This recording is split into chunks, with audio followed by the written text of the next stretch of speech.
Seleção ativa de ações de dividendo, aquele trabalho de formiguinha, ou simplesmente comprar um ETF e deixar rolar. A nossa ideia aqui é botar na balança mesmo, sabe? Ver o que tem de bom e de ruim em cada lado e vamos usar dados, exemplos, para ver como essas estratégias funcionam na vida real. Então, para começar, vamos alinhar todo mundo. Muita gente ouve a sigla ETF, mas qual é a grande ideia por trás dela? Exato.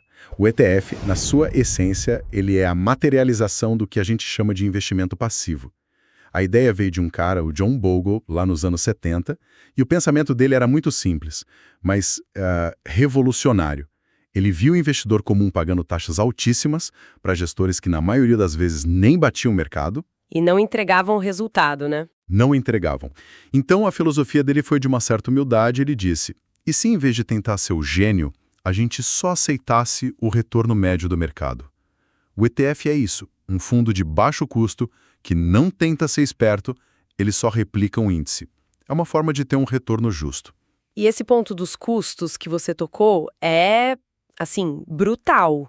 As pessoas às vezes não dão o devido valor. É o principal. A gente fala de fundos ativos cobrando, sei lá, 2% ao ano. Isso. E um ETF cobra 0,2%, 0,3%. Parece pouco, né? Mas no longo prazo. É uma bola de neve silenciosa. Essa diferença ao longo de 20, 30 anos pode comer mais da metade do seu resultado. É um dinheiro que vai embora. Vai para o bolso do gestor, que muitas vezes não superou o índice. Exatamente. O ETF inverte essa lógica. Ele te dá o retorno do mercado de forma barata. A proposta é, você não vai ficar rico do dia para a noite, mas também não vai ser passado para trás. Faz todo sentido. Então, com essas duas filosofias na mesa, uma de aceitar a média e outra de buscar superá-la, como é que o investidor decide que caminho seguir? Olha, eu acho que a decisão passa menos por uma planilha e mais por um espelho.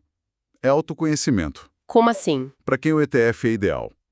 É para a pessoa que, honestamente, não tem tempo. Ou talvez nem o interesse genuíno de passar o fim de semana lendo o balanço de empresa. É o médico engenheiro, né? Perfeito. É o profissional que quer focar na própria carreira e usar o mercado como um veículo, não como uma segunda profissão. E para essa pessoa, tentar fazer a gestão ativa por conta própria pode ser bem arriscado. Muito arriscado. Porque ela vai acabar tomando decisão com base em informação superficial, dica de amigo. Para esse perfil, o ETF é espetacular. Agora, a seleção ativa, o tal do stock picking, Sim. é para quem tem aquela coceira, sabe? Aquela curiosidade de entender o jogo, de investigar uma empresa. Ou, claro, para quem contrata um profissional para fazer isso.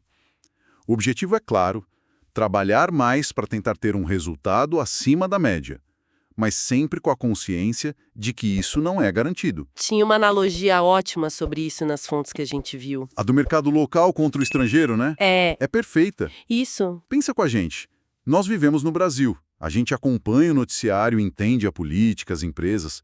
Faz sentido acreditar que a gente tem alguma vantagem aqui? A gente respira o ambiente. Exato. Agora imagina que a gente decida investir na Índia. Ok. O que a gente sabe sobre as empresas indianas? A regulação de lá? Quase nada. Tentar escolher ações na Índia do zero seria uma loucura. Uma arrogância até. Uma arrogância. Aí qual a solução inteligente? Comprar um ETF que replica o índice da bolsa indiana. Você se expõe ao crescimento daquele mercado sem precisar virar um especialista. É um reconhecimento de que ninguém pode ser especialista em tudo. Focar onde você tem vantagem e automatizar o resto. Perfeito. É uma definição de onde você quer gastar sua energia intelectual. Bom, a teoria é ótima, mas no fim do dia o que importa é o resultado, né? E na prática, onde o dinheiro rendeu mais? Certo. Vamos aos números. E sempre com aquele aviso. É uma fotografia de um período, tá? Performance passada não garante futuro. Claro, combinado. Dito isso, os resultados são bem interessantes. Se a gente pegar de novembro de 2023 em diante, a diferença foi gritante. Uma carteira de seleção ativa, como a Dicaprev que foi analisada, rendeu mais de 80%. 80% é um resultado muito, muito expressivo. E o ETF de dividendos, como foi? No mesmo período, o Divo 11, que é um dos principais, rendeu perto de 47%. Quase metade. Quase a metade. Então, a seleção ativa entregou muito mais. Mas é importante dizer que ambos foram ótimos investimentos, superaram a renda fixa com folga. Sim, mas a diferença entre eles foi brutal. A pergunta que fica é: isso não pode ser um ponto fora da curva? É uma pergunta excelente. É o advogado do diabo que todo investidor tem que ouvir. E sim, pode ter sido um período favorável para aquelas empresas específicas. Se a gente pegar um recorte mais recente, de 12 meses a partir do começo de 2025, a tendência continua, mas a diferença diminui. A carteira ativa liderou e, para dar contexto, o Ibovespa rendeu uns 36%, enquanto os ETFs de dividendos, DIV11 e DIVD11, ficaram ali na casa dos 31%. Entendi. E aqui tem um ponto no dados que me chamou muita atenção. Diga. Mesmo com esse resultado final espetacular, a jornada da carteira ativa não foi uma linha reta para cima. Teve um momento ali no final de março de 2025 que ela chegou a estar perdendo para todos os outros índices. Você tocou no ponto central.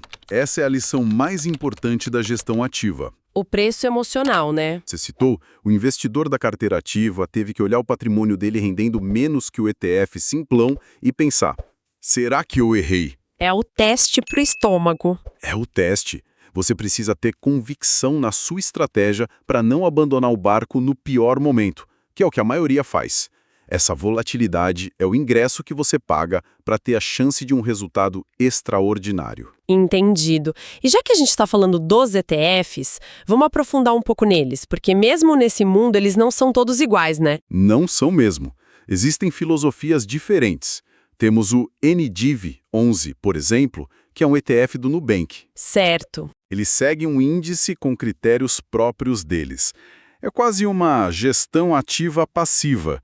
Eles definiram regras para escolher as melhores pagadoras de dividendos na visão deles. Na carteira dele a gente vê CPFL, Banco do Brasil, Taesa, Semig, BB Seguridade, Vale, só empresa grande. Então, ao comprar o NDIV11, o investidor está, na verdade, comprando a tese de investimento do Nubank. Exato. Você confia na metodologia deles. Já os outros dois grandes, o DIV11 e o DIVD11, são do Itaú e seguem uma linha mais purista. Como assim? Eles não criam critério nenhum. Eles simplesmente replicam fielmente a composição do índice oficial de dividendos da nossa bolsa, o IDIV. Ah, então a responsabilidade pela escolha dos ativos é do modelo da B3, não do gestor do Itaú. Perfeitamente. A culpa não é do gestor se uma empresa vai mal, e continua no índice. E ali na composição do IDIV, vemos nomes parecidos. BB Seguridade, Semig e as ações do Bradesco somadas têm um peso bem grande. E na prática, para o investidor, qual a grande diferença entre eles? A diferença mais visível é o que eles fazem com os dividendos que as empresas pagam. O DIV11, que é o mais antigo, tem uma abordagem de acumulação. Ele pega todos os dividendos e reinveste automaticamente no fundo. Isso é ótimo para os juros compostos. O patrimônio cresce sozinho, de forma silenciosa. Isso. Já os outros, como o NDIV11 e o DIVD11 e um mais novo chamado BEST11, eles vieram com outra proposta. Que é? Eles pagam os dividendos para o cotista, mensalmente. É o famoso pinga-pinga na conta. Isso tem um apelo psicológico enorme. Gigante.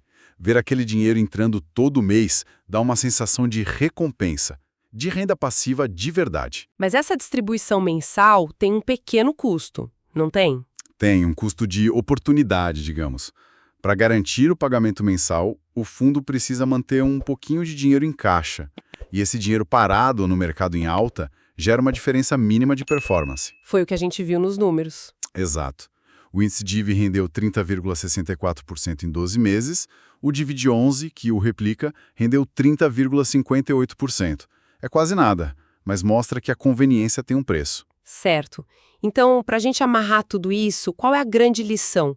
Se a gente tivesse que resumir essa disputa, o que diríamos? Olha, eu diria que a conclusão é que a seleção ativa, quando bem feita, e isso envolve muito estudo, tempo, controle emocional, de monge tibetano, Exato, de monge tibetano. ela tem sim o potencial de gerar resultados muito superiores.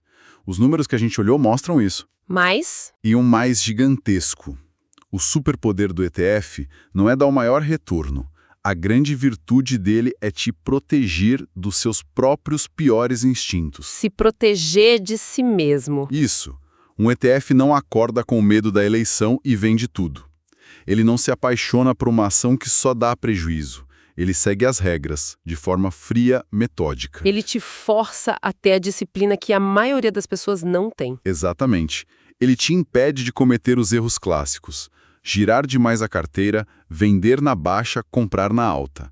Ele automatiza as boas práticas. Resumindo, então, de um lado, o caminho do artesão, do estudo, que busca um prêmio pelo esforço extra, mas que exige estômago. Do outro, o caminho do engenheiro, um sistema automatizado, de baixo custo, que te protege de você mesmo. É a síntese perfeita. E para fechar, acho que vale deixar uma reflexão. Manda. Quando a gente pensa nessas duas abordagens, a pergunta a se fazer vai além de qual vai me dar mais dinheiro. A pergunta é mais profunda. É um exercício de autoconhecimento. Cada investidor deveria se olhar no espelho e perguntar com total honestidade: qual tipo de erro eu sou mais propenso a cometer? O erro de escolher uma ação ruim por falta de análise? Ou o erro de abandonar uma estratégia sólida no pior momento possível só porque o pânico bateu? Qual é o melhor caminho? Montar a própria carteira escolhendo a dedo cada ação que paga dividendos ou seguir pela via mais simples, investindo através de um ETF de dividendos. Eu vou defender que a seleção ativa e criteriosa dos ativos pode sim gerar resultados superiores. E eu vou argumentar que, para a imensa maioria das pessoas, os ETFs representam a abordagem mais racional, eficiente e, no fim das contas, mais segura para construir patrimônio. Olha, eu acredito que a gestão ativa abre portas para um potencial de retorno muito, mas muito maior. E isso não é teoria, sabe? Uma carteira de dividendos bem selecionada, por exemplo, conseguiu um retorno de mais de 80% desde novembro de 2023. No mesmo período, um ETF popular como o Divo 11 ficou ali nos 47%. Por que essa diferença toda? Porque ao escolher ativamente, a gente pode desviar de empresas que parecem com preços esticados ou daquelas com fundamentos que começam a piorar.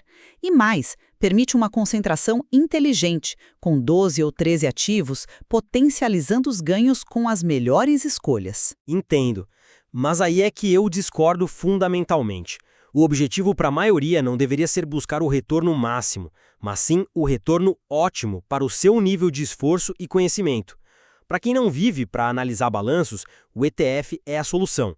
Ele entrega o retorno médio do mercado com um custo muito baixo, algo como 0,2% ou 0,3% de taxa de administração contra os 2% de muitos fundos ativos. E o ponto mais crucial, o ETF impõe uma disciplina sistemática que poucos investidores conseguem manter. A questão não é ser mais inteligente que o mercado, mas ser mais disciplinado que nós mesmos, né? Evitando que uma notícia de jornal nos faça vender na baixa e comprar na alta. Sim, eu entendo essa lógica da simplicidade, mas ela não vem sem um custo. A maioria dos ETFs de dividendos aqui no Brasil, como o Divo 11 e o Divid 11, simplesmente replica a carteira do índice e dívida B3, ou seja, o ETF é um passageiro. Se o índice determina que a BB Seguridade deve ter um peso de 5,15%, o fundo vai ter esse peso e ponto final. Não importa se uma análise fundamentalista aponte que o preço dela talvez já subiu demais. A gestão ativa te dá essa liberdade, essa flexibilidade para se adaptar. Mas essa mesma rigidez que você critica como fraqueza é, na verdade, a maior virtude do modelo. É ela que garante a consistência e remove a emoção da jogada. O fato de Divo 11 e Divid 11 terem performances quase idênticas no último ano prova que o método funciona de forma previsível.